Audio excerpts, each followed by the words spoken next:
Question. We've recently sort of like had Halloween. Okay, yeah. Right? And quite straight, we know don't participate in Halloween. Right. Some Christians that maybe do, but generally speaking, it's so blatantly obvious. Right. Yeah, because the monsters and the demons and the devils and people dressing around. Yeah. That is so clear to see. Right. What is the difference between Halloween and Christmas? In the sense of, that's pagan. Yeah. You know, but when it comes to Christmas, because we can put, you know, the picture of Christ over the top. Yeah. You know, decorate, it looks nice and, you know. In a simple word, Yes. it's wrapping. Over the years, the people have got wise. And what they've done is they've used two of exactly the same things, but the one's wrapped differently. The one is what it is, Halloween. The other one is exactly the same, the worship of pagan gods, but it's dressed up to be all good and all nice. You know, it's like a white witch or a black witch. Actually, there's no difference. You just Glenn Hobbs was initiated into a satanic coven as a child by his grandfather and continued participating for many years.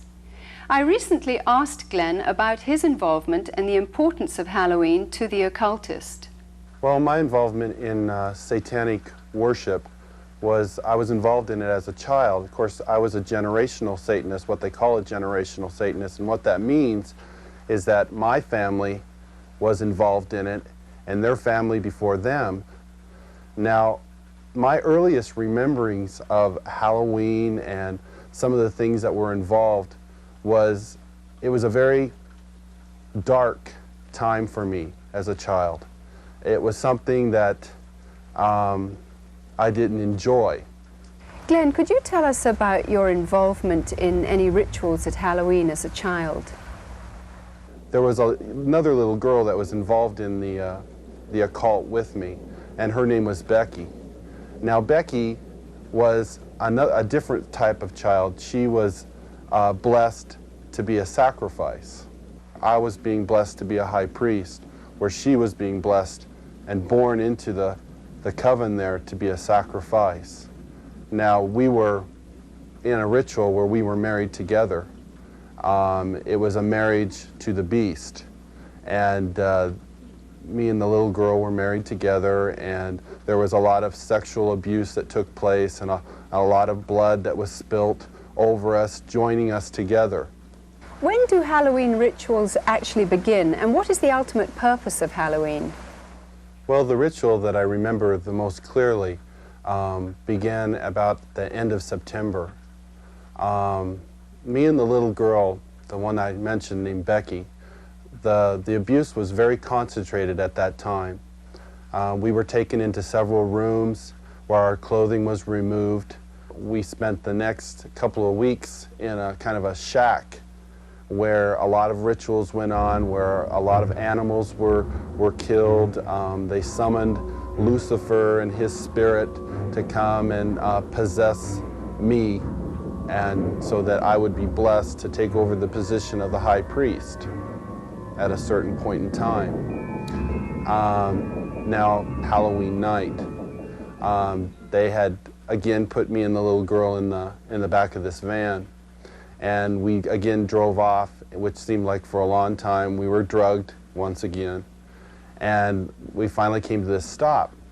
They took the little girl out and they left me in the van. I could hear a lot of commotion that was going on outside.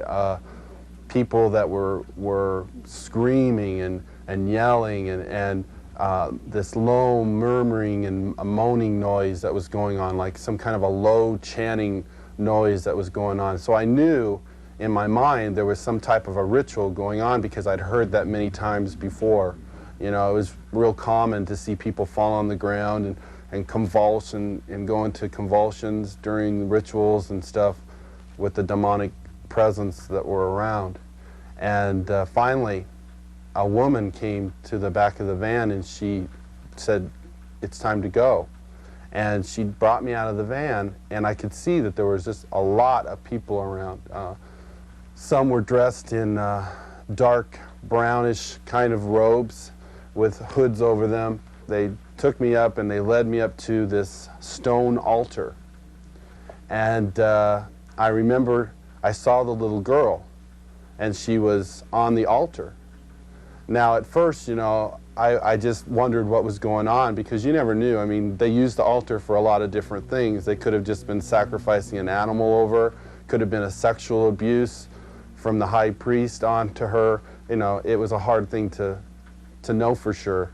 Well, they ushered me up to the altar, and I could see that they had bound her feet. They had her feet spread apart, her legs, and they had bound them to the ends of the altar, and they had taken her arms, which were laying out this way, and roped them to the altar, which had little kind of like hooks, which they could bind the ropes around. And she was really white. I remember seeing her, and she was just real pale and real white. And I noticed that they had slit the bottoms of her feet and her wrists, and they were taking the blood that was running out of those areas and putting them into chalices and passing those cups around to different people who were partaking of her blood.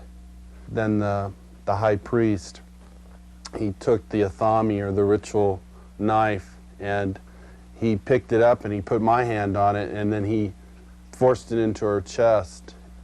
So when I think back on Halloween, you know, over that period of time that happened, you know, that was the climax event, Halloween night, where they killed that innocent little girl. And this is something that's happening every Halloween. That's not just an isolated event.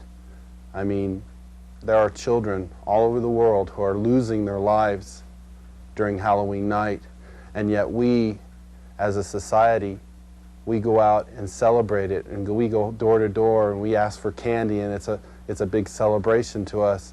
And I think it's quite ironic how one group of people are thinking it's fun, and another group of people are taking human life, and yet they don't, you know, there seems to be this wall and nobody wants to face the facts of what's really going on.